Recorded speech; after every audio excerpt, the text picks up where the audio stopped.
My name is Jeannie Iverson. I'm the CEO and CPE of VSI Risk Management Ergonomics, and we're going to show you how to do some simple tips to your office or your home office to make sure you're more comfortable. We are going to work with the lovely Elena today. She has volunteered to be our ergonomics Vanna, if you will.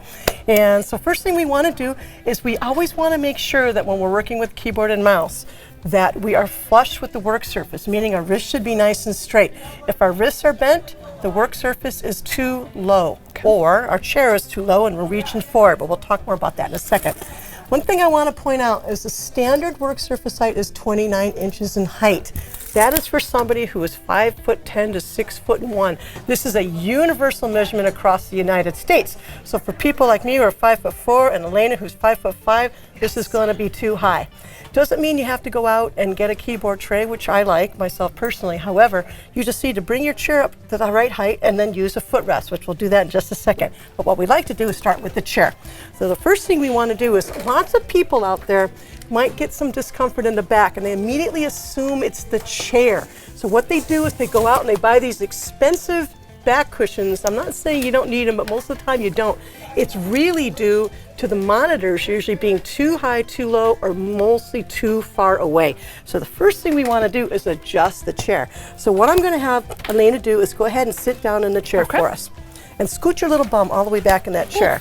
Now you're going to notice we need about 2 inches between the back of her knee and the front of the chair. If she has no distance, what she's going to do is go ahead and sit forward. She is going to actually scooch forward is what's going to happen. I mean, like you're going to scooch forward in the chair. I see. And that's what will happen. So the first thing we want to do is adjust that seat pan depth.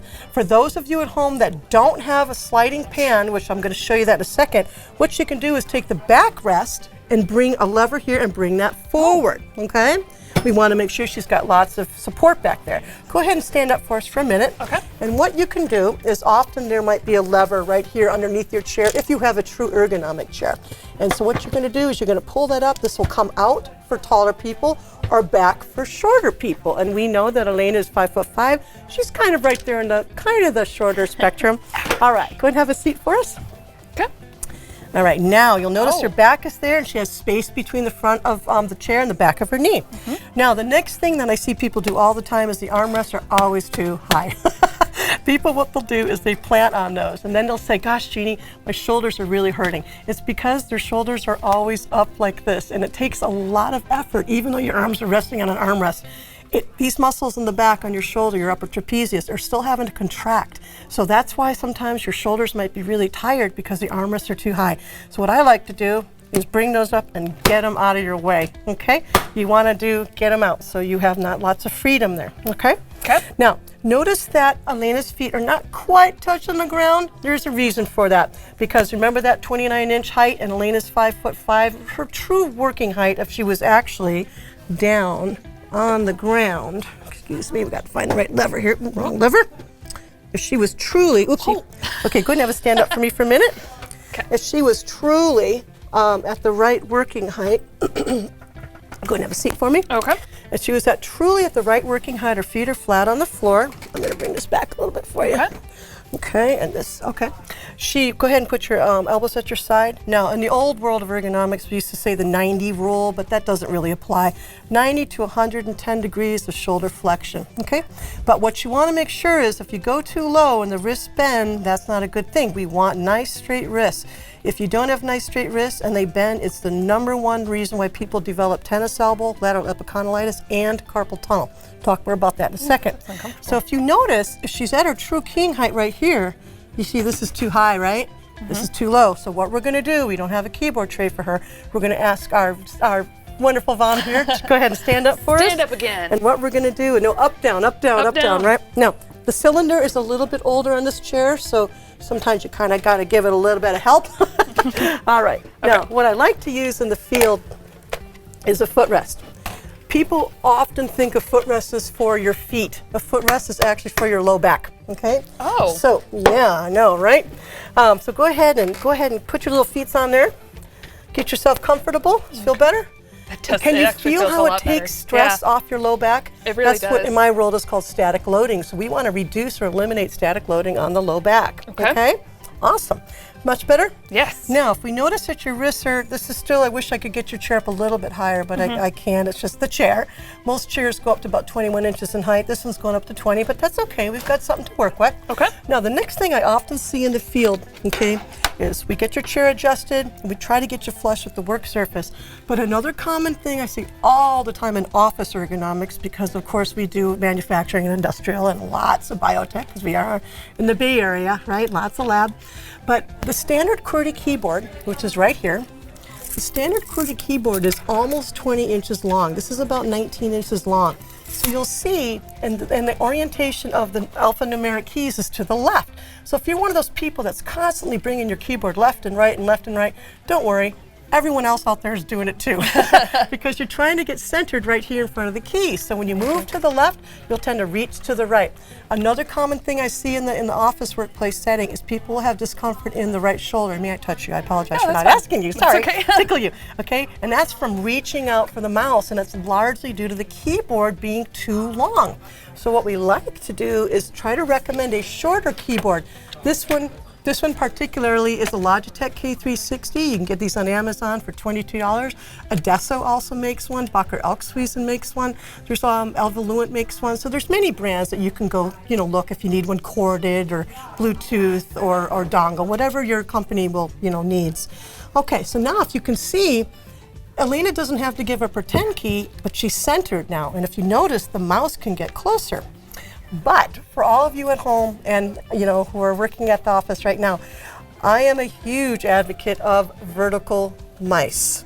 This one, the one I brought today, is the Kensington vertical mouse. My company actually did run a usability study on this, and we found that persons who use this, postures all improved, and persons who had discomfort in the wrist and the forearm, it eliminated within 10 days. So that's a wonderful thing. At any rate, how this works is the standard mouse. Most people will grab it like this, and see how my wrist is on here? This is what we call contact stress. There's a nerve that runs right through here called the median nerve, and it innervates these 3 fingers and half of this one. So when it's compressed all the time, that's sometimes people will get numbness and tingling, and this is what it's caused from. Also, people, when they plant their wrist into extension, when they key, they could get it on both sides, and that's from compressing that nerve. Think about when you have your cell phone and your wrist is bent, right? And your hand gets kind of numb and tingly, like when I talk to my oldest sister. The conversations can kind of go long and my hand will go a little numb. For sure. So we want to keep that straight, right? Okay. So if we push this in here and you see that vertical mouse, go ahead and put your hand on that. And you want to hold it to the side. Okay. Okay, like this. There you go. There you go. Right there. Okay. Yeah, Gotcha. got it. Okay. Okay. How that works, it's the same thing. The standard mouse, left click, right click, scroll, same thing. Just oriented a little bit different, just like this. There's no compression on that median nerve and at the anterior wrist, so you're good to go. So now just know that we're going to scooch you in and actually get you to work, right? Okay. So Lena, gosh, I thought I was going to get out of work for a minute. Anyways, you'll notice her hand is more comfortable. It's a neutral. Go ahead and put your hands on the keyboard. Okay. And notice that she's, more centered here and her shoulders aren't reaching out. Last but not least, we always look at the monitors. Now, for privacy's sake, we don't have anything on the monitors right here, but the common thing I would see most often is people will have the monitors too far away. Please, everybody, remember the body follows the eyes. So what that means is I have perfect sight, but I am 23 inches away from my 24-inch monitor. Everybody has a different focal distance. Some people could have 30 inches. So how you know when you're at the right distance is when you can sit with your back against the backrest and view that monitor. If you start seeing yourself scooting forward, the monitors are too far away. So with your back against that backrest, does that seem okay, or does it seem a little, I think it's a little too far for you. I think it's a little too yep, far. I do too. So all we're gonna do is we're just gonna gently bring this forward about 2 inches, okay? That's all we're gonna do. Now, depending on what you work on, if you're doing a lot of email and just Word, you kind of want to be about here, the top third of the screen. However, if you do a lot of Excel, like this girl right here, you want to be more in the middle. And if you're a CAD, if you work with CAD or Revit, your toolbar is usually down at the bottom. We actually work down here. Okay, we want to look more at this side. So what are you? Email or Word? More Word. And all right, so we want to be about here. Okay. Now, if you're looking straight ahead at that monitor, and no one actually looks straight ahead, by the way. We look slightly downwards when we look. So we can see that this is definitely too high, right? Absolutely. So we want to bring these down just a little bit. Oopsie.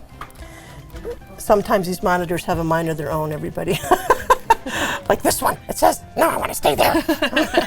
Okay, now if you're looking right about in there, does that feel more comfortable? It does, Okay. yeah, absolutely. Now, professionally, I would tweak you just a little bit more. Okay. Probably bring those forward about another inch, because Okay. I can tell by what your body's trying to do. Your because body's I'm trying. I'm slowly Your moving body forward. is slowly trying Yeah. to move forward. I got it for you to protect your back. Thank you. Okay, now, do you feel like you want to sit with your back against that I backrest? do. Awesome. Absolutely, yeah. And do you feel like you want to go back to work and work happy and healthy? So much. Love work. Okay. All right.